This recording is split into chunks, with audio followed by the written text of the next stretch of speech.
Sa lahat ng nangyayari ngayon, lalo na sa Pilipinas, gusto kong mag-backtrack sa mga bagay na nagbibigay ng pag-asa.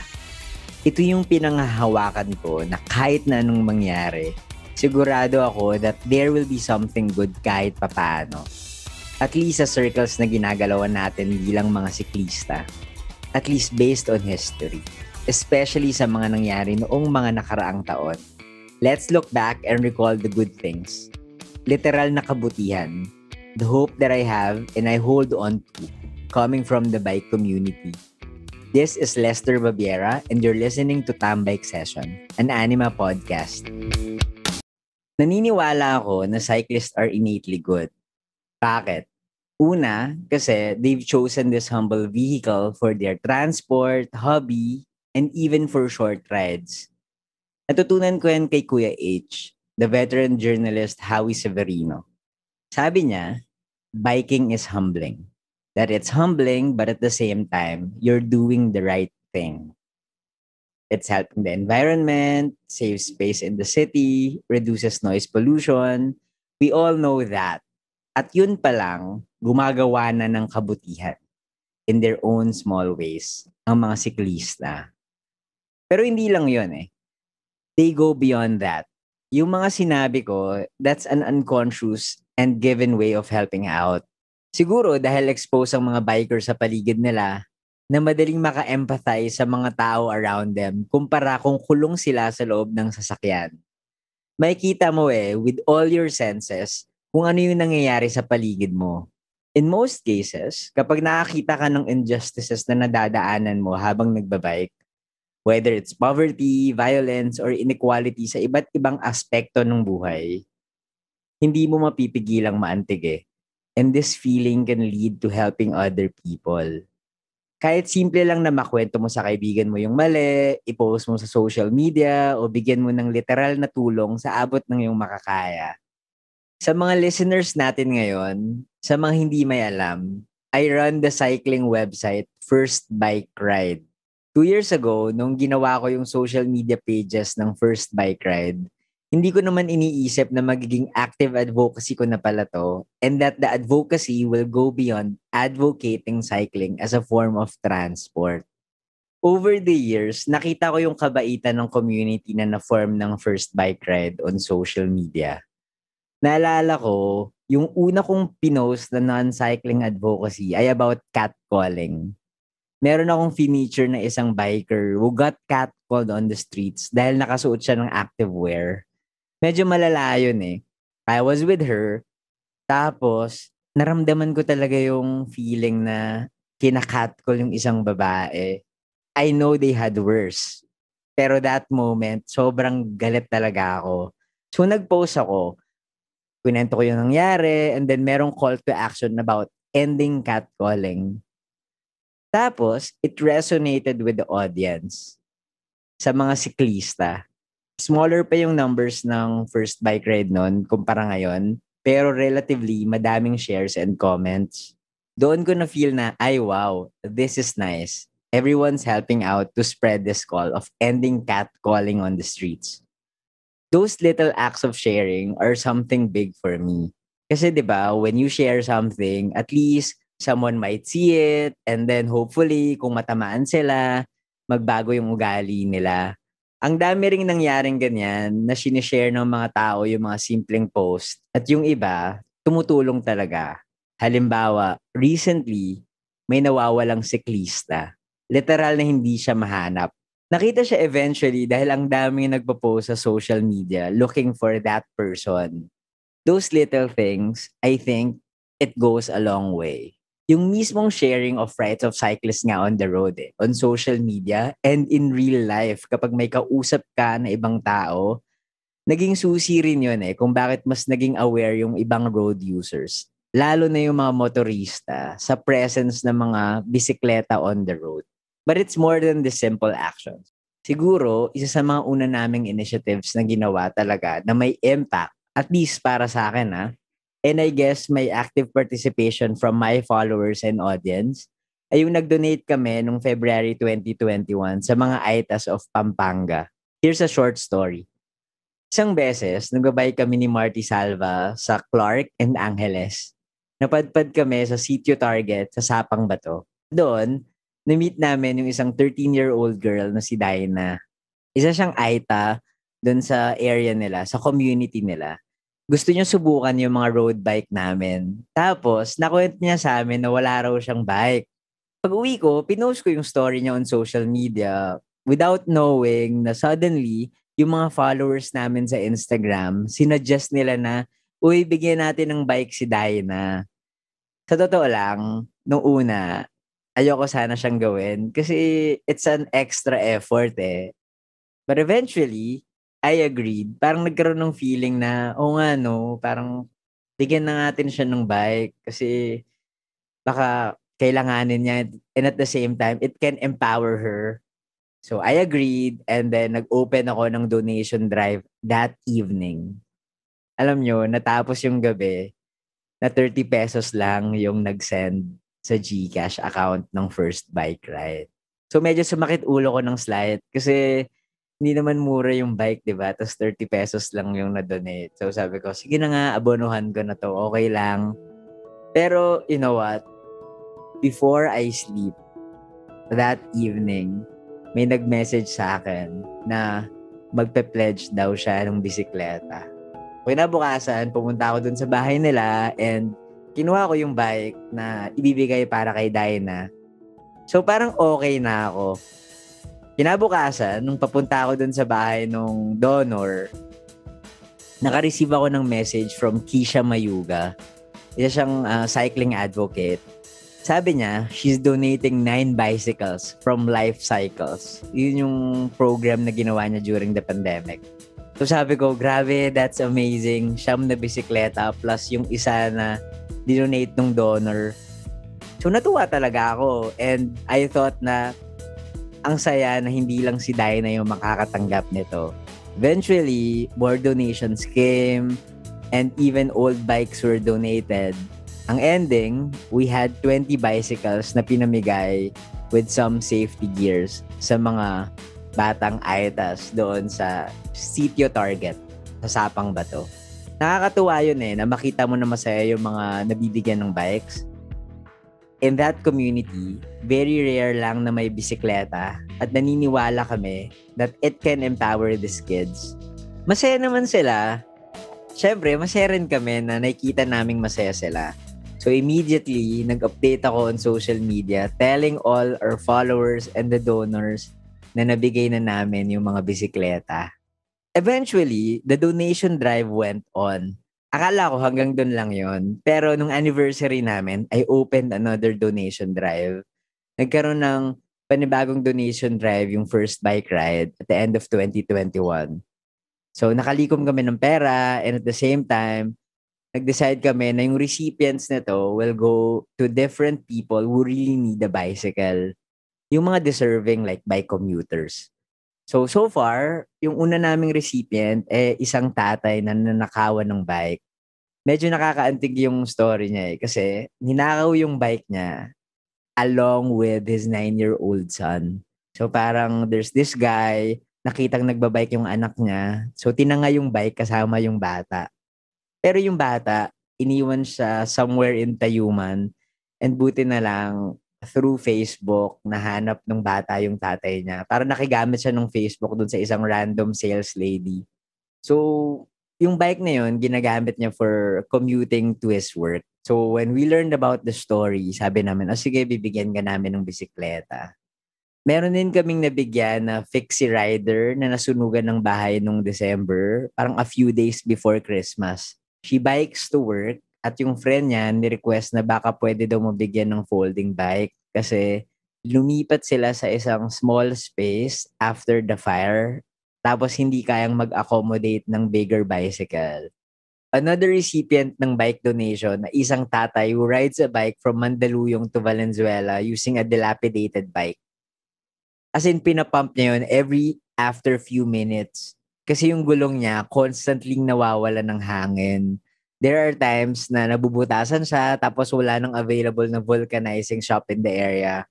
Ginagawa niya yon para lang makapasok sa trabaho at makauwi. Well, aside from bikes, nagkaroon din kami ng partnership with David Ong.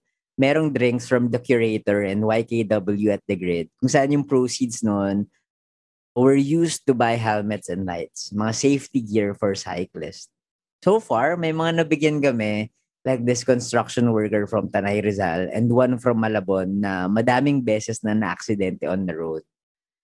You see, a bicycle is very essential to them. However, hindi nila kayang mag-upgrade or bumili ng helmet at ilaw kasi hindi nila afford. Mas importante na gamitin yung pera nila sa pagkain kaysa sa kaligtasan nila. Ang importante para sa kanila ay makapasok sila sa trabaho. Regardless kung mababangga ba sila or sisemplang ba sila kasi hindi nila makita na merong butas pala yung kalsada.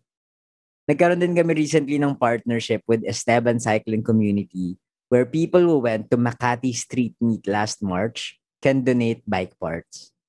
So meron kaming mga parts ngayon and we'll turn it into a bicycle soon. Tapos yung bike na yun, i-donate namin.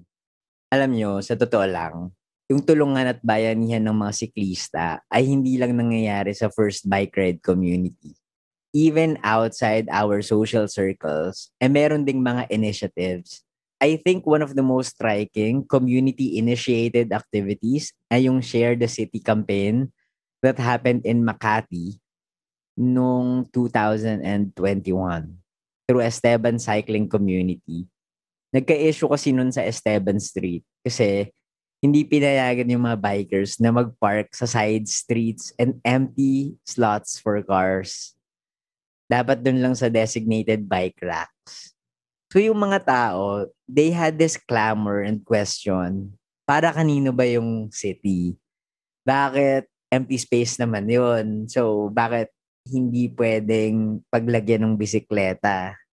Kasi yung bikes, di ba, relatively small yung size and it's not really detrimental sa mga dumadaan. Lalo na kung wala naman gumagamit ng space. Eventually, napayagan yung mga bike sa Makati. There was even a Grand Fondo event by Mobile in Manila that sprouted as a support to cyclists who want to fight their right. Nakakatuwa nga kasi this campaign is not just Makati bound. Nag-resonate siya maski sa ibang cities in Metro Manila and even in the provinces. There were cycling-related events during the past few years too. Even this year. Recently, yung pinakagumawa ng impact ay yung merong dalawang bikers na nagpapahinga sa sidewalk after doing laps sa Mall of Asia. Napatay sila ng isang drunk driver na walang lisensya. The cycling communities went to pay their respects, grieve, and offered a ride for the two departed souls. Yung mga calls for anti-drunk driving and safer roads are always being campaigned every after an unfortunate events, kagaya ng mga deaths and bad accidents na involving a biker. Nangyari na rin yan in 2016 when a cyclist was gunned down in Manila because of road rage. Sa mga gantong panahon, cyclists unite for the advocacy. It's fascinating kasi even though hindi naman magkakakilala lahat ng cyclist, they gather for a common goal. If mapapansin nyo sa mga rides, bikers greet each other on the road. They wave a hand, ring a bell, o kaya they smile. Regardless of the bike, nakakatuwa lang that there's this thing that makes us united. Sabi nga nila, sino-sino ba naman yung magtutulungan at magdadamayan, di ba? Kung di tayo-tayo lang din. I remember this moment back during the early months of the pandemic. Cyclists and advocates went out to put makeshift bollards para lang magkaroon ng bike lanes sa mga siklista during the pandemic. It's something na hindi nagustuhan initially ng mga people in power, but the advocates pushed through. Hindi sila napagod na ipaglaban ang kaligtasan ng mga siklista. And look what happened now. There are permanent and painted bike lanes all around Metro Manila and even in provinces. Nakakatuwang isipin na ang small initiatives na to ng mga siklista for the safety of others would go on a national level, that it will be considered as something important by the government. Ngayon, hundreds of millions of funds ang nakalaan para sa cycling infrastructure. Do you remember the time when community pantries became popular? Ito yung initiative ng mga mamamayan na maglagay ng pagkain and essentials sa isang spot at yung mga tao ay kukuha na lang kung ano yung kailangan nila. Cyclists even participated to deliver goods to various community pantries na hirap na access ng sasakyan. An initiative by Mobile in Manila is an example. Something na nag-participate ako. Naalala ko, nagdala ako ng mga kalabasa, noodles, gulay, biskwit, tsaka other essentials sa Valenzuela. Gamit lang isang bike. We bike from Pasig. Grabe, hindi ko in-expect na kaya yun ng bisikleta. Nakakapagod, sure. Pero yung community pantry na binigyan namin ay located sa isang lugar na hirap makapasok. Ang isang 4-wheel vehicle. 5 kaming nag-deliver, all with our gravel bikes and panniers. Magandang experience eh. Medyo nakakapagod, pero very fulfilling. Lalo na nung nalaman namin na hindi naman daw nabibigyan gaano ng donation yung community pantry na yun sa Valenzuela. Kasi nga, masikip, and at the same time, medyo liblib yung lugar nila. Well, nagkaroon din ng community pantry for cyclists. Nangyari ito sa Commonwealth and it was spearheaded by Bikers United Movement. Hindi ko siya nasaktuhan eh, but I've seen posts on social media. Nakakatuwa lang yun eh, kasi parang tulong-tulong talaga yung mga tao. May mga initiatives din na nakaka-amaze isipin, kagaya ng donation drive na ginawa ng Esteban Cycling Community for a cyclist na merong cancer. Nagre-raise sila ng funds para sa chemotherapy ng siklista. Malaking tulong yon. Para sa akin, that's a big thing. Yung may sense na member ka ng isang grupo na tutulungan ka kahit hindi bike-related problems. Marami pa ring initiatives na nagsasprout at sure ako na there will be more in the future. But to be honest, meron din tayong tinatawag na donor fatigue. What does donor fatigue mean? Ito yung parang nababurnout ka na sa pagbibigay ng tulong dahil lagi ka na lang nagdo-donate. Don't get me wrong ha, hindi ka masamang tao for stopping donating items to charity. It's just that it's normal and it happens. Sa totoo lang, kawang gawa to. Nakakaawa kasi yung mga underprivileged na tao.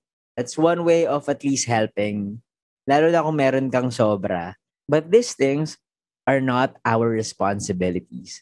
There are bigger people and institutions who and that should be involved into alleviating the problems of these members of our society. But still, ako personally, I think I will continue in helping people, given the platform and being inspired by other people who are always there to help and those who are always of service. Pero syempre, minsan, nakakapagod. Sabi nga dun sa isang collective na sinasamahan ko recently, magpapahinga pero hindi susuko. So ayun, tuloy lang siguro ang pagtulong lalo na kung kaya. And I'm sure, hindi ako nag-iisa. Lalo na sa bike community na ginagalawan ko. Kaya nga siguro enjoy akong magbike. Bukod sa masaya yung activity, alam ko na laging meron akong kasamang mga mabubuting tao. Well, at least sa mga sinasamahan ko These cyclists, groups, communities, they inspire me. They give me hope. Sa bawat pangamba at takot, sa uncertainties kung ano ang mangyayari, lagi kong pinangahawakan na merong ray of light ng pag-asa. Ang cheesy man nun, pero totoo naman na merong mga taong handang tumulong. Kagaya ng mga siklista. Kasi sa panahon ng gipitan, just like how group rides work, walang iwanan.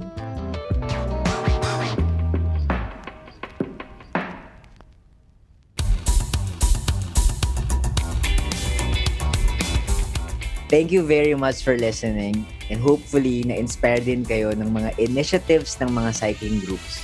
As we go along towards our goals and destinations, tuloy lang.